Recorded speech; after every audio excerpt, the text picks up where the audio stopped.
Hi అండి, good evening. Welcome back to our channel. అందరూ ఎలా ఉన్నారండి? అందరూ బాగుండాలని ఇప్పుడు ఆ దేవుని కోరుకుంటాను.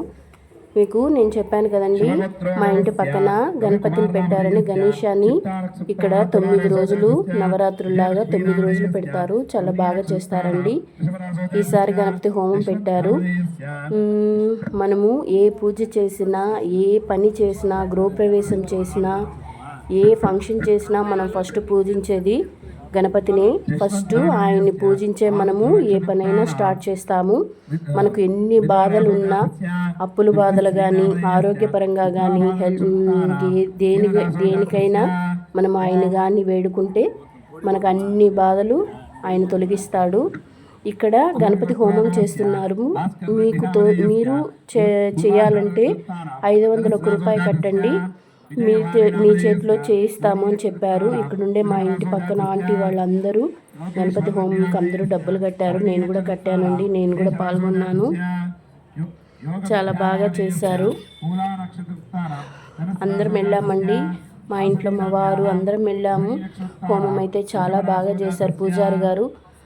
ప్రతి ఒక్కరి పేర్లు, గోత్రము రాసి మొత్తం చెప్పి పూజ స్టార్ట్ చేశారు. హోమము చాలా బాగా చేశారండి. చాలా ఓపిక్గా 3 hours పట్టింది. ఈవినింగ్ 7కి 6:30కి స్టార్ట్ అయింది. నైట్ 10:30 అయిపోయింది.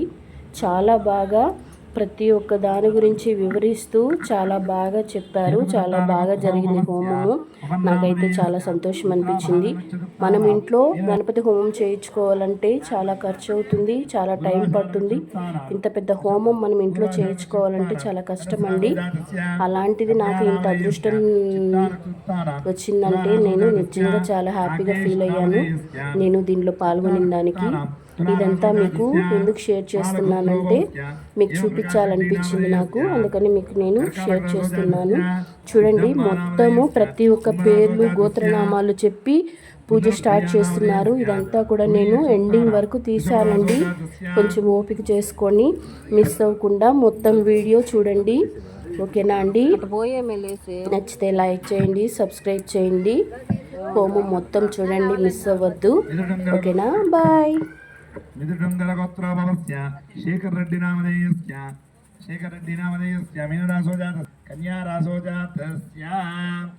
ఇంకెవరైనా ఉన్నారా చెప్పేవాళ్ళు? గోత్రాలు ఎవరైనా చెప్పేవాళ్ళు ఉన్నారా? ఇంకెవరైనా చెప్పేవాళ్ళు ఉన్నారా గోత్రనామాలు? ఇంకెవరు లేరా?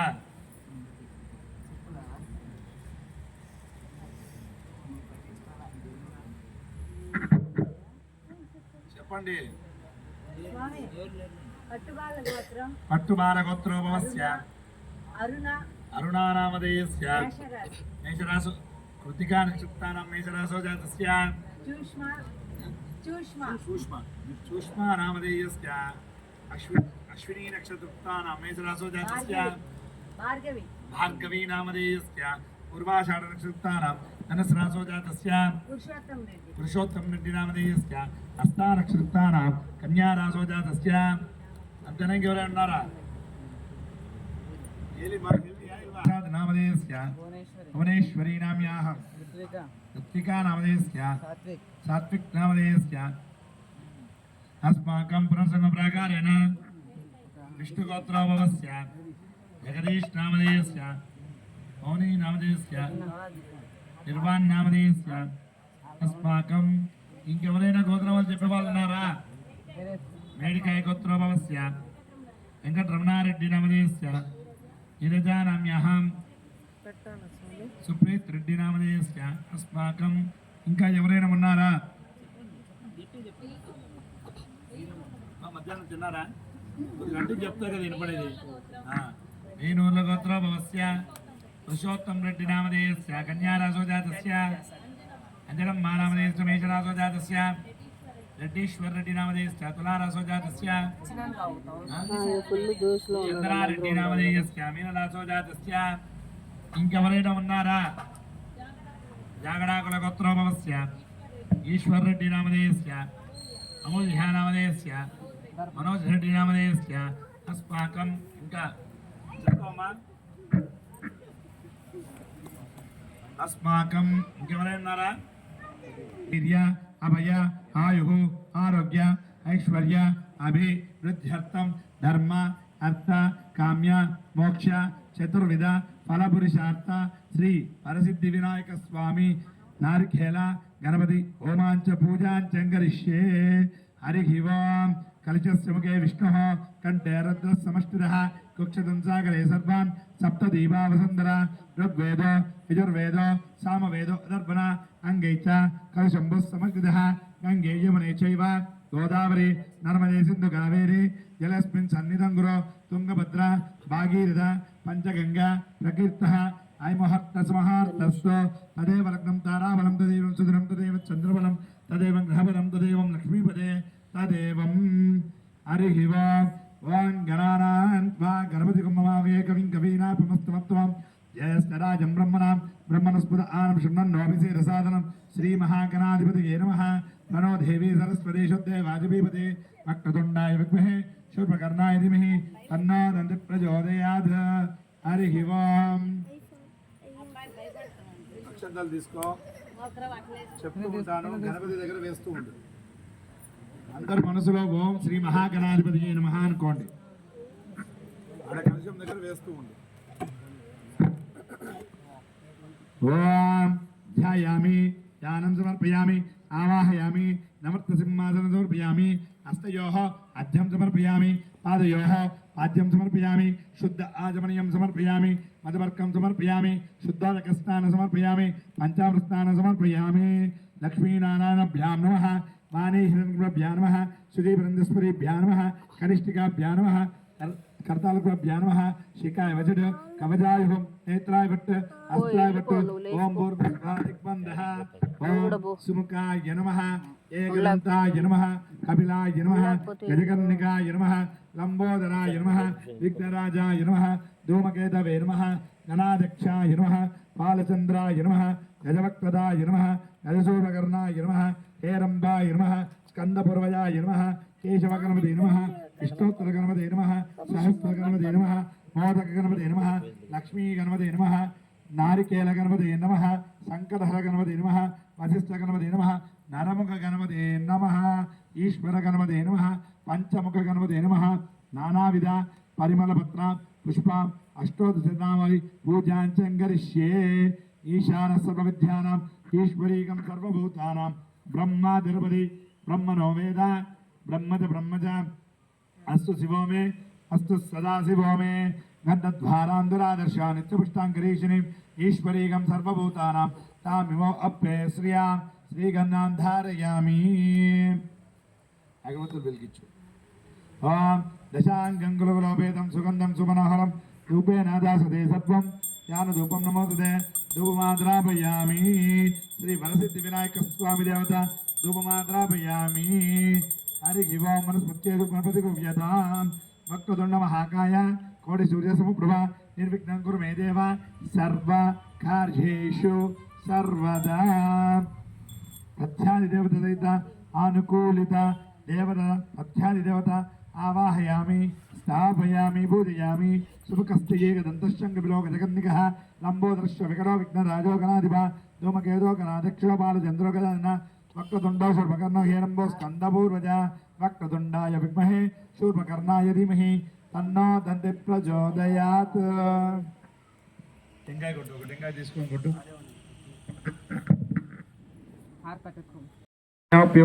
స్వాహా అంతర్భ్యోశ్చైవదస్సర్వ్యం వ్యాప్త నారాయణ స్థితః అనంతమవ్యం కవిగం హృద్యంతం విశ్వశంభువ స్వాహా. నాగదోషం అనేది ఎలా తెలుసుకోవాలంటే చెప్తాను. ఒక ఉదాహరణకు ఇద్దరు అన్నదమ్ములు ఉన్నారు. వాళ్ళకేంటంటే వాళ్ళకి వివాహాలు అవుతాయి. ఇద్దరికి కూతుర్లే పుట్టినారు, కొడుకు పుట్టలేదు. ఆ విధంగా ఉంది అంటే నాగదోషం ఉన్నట్టు. అంటే వాళ్ళ వంశం నుంచి 7 తరాల వెనకల 7-8 తరాల వెనకల వేసుకుంటే ఏదైనా అంటే అప్పట్లో తెలిసి తెలియకుండా ఏదైనా పాములు చంపడం కానీ తెలిసి తెలియకుండా చేసిన తప్పులు అనేది ఉంటే వాళ్ళ వంశం నుంచి అక్కడి నుంచి ఆ యొక్క 7 తరాల వరకు అనేది వంశం ఉంటుంది. ఆ 7 తరాల తర్వాత వంశం అనేది నివృత్తి అవుతుంది. ఇప్పుడు వంశం అభివృద్ధి చెందాలంటే ఎలా? మగవాళ్ళు ఉంటే వంశం అనేది చెందుతుంది. అట్లని చెప్పి ఆడవాళ్ళని తక్కువ చెప్పట్లేదు. అంటే ఆడవాళ్ళు ఒక ఇంటికి వెళ్తారు, వెళ్తారు కాబట్టి వంశం అనేది వాళ్ళు మన వంశానికి చెందదు కదా. స్వామి మా పాలోళ్ళు ఉన్నారంటే పాలోళ్ళు ఎంత అన్నదమ్ముల పిల్లలు, మీ యొక్క వంశం కూడా అభివృద్ధి చెందాలి కదా. ఆ విధంగా ఉన్నప్పుడు మీకు సంతానం ఉంది, ఆడపిల్లలే పుట్టినారు, మగవాళ్ళకి కలగలేదు అంటే వాళ్ళకి నాగదోషం ఉన్నట్టు. ఒకవేళ ఉదాహరణకు అన్నకు వచ్చేసి 2 కొడుకులు పుట్టినారు, ఒకటే రక్త సంబంధము, తమ్ముడికి కూతుర్లు పుట్టినారు, ఆ విధంగా నాగదోషం ఉన్నట్టు కాదు.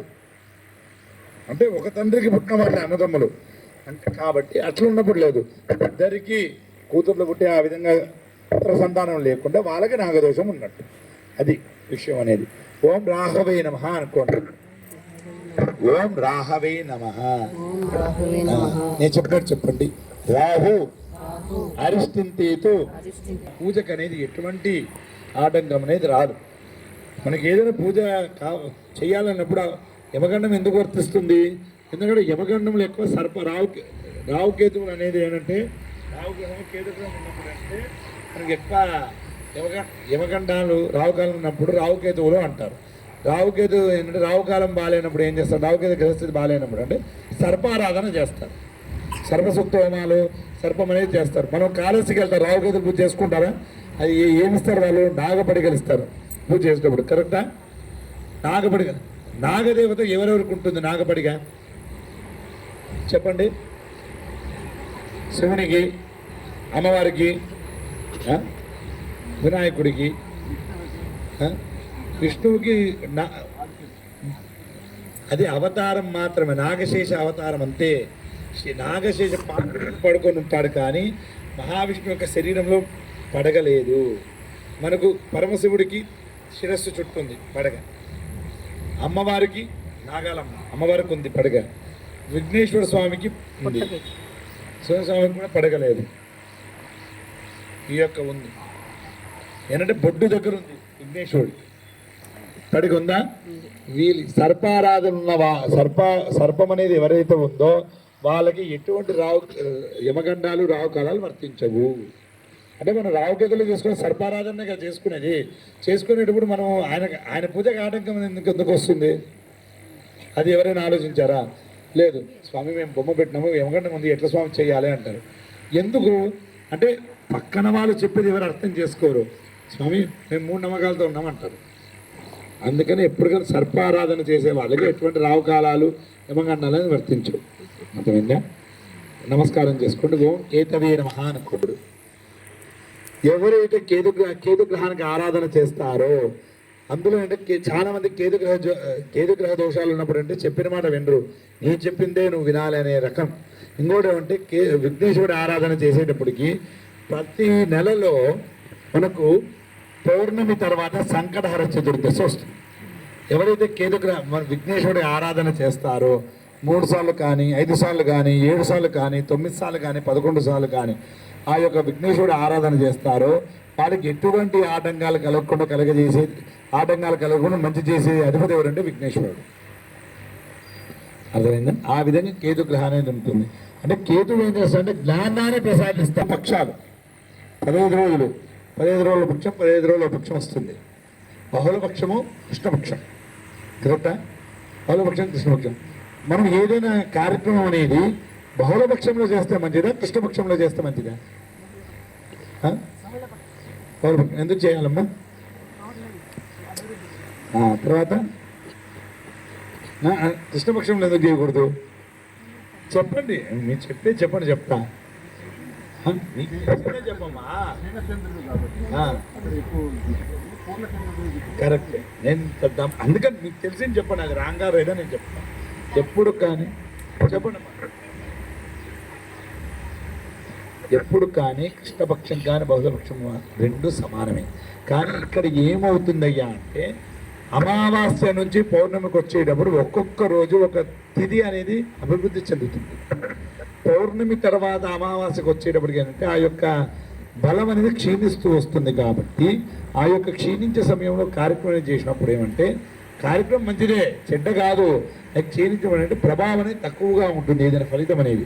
ఈ యొక్క బహుళపక్షంలో అభివృద్ధి చెందుతుంది కాబట్టి ఈ యొక్క ఫలితం అనేది కొద్దిగా ఎక్కువగా వస్తుంది. ఆ ఎక్కువతనం తక్కువతనం అనేది ఉంటుంది కాబట్టి ఉంటుంది. అంతేకాని బహుళపక్షంలో చేసినా మంచిదే, కృష్ణపక్షంలో చేసిన మంచిదే.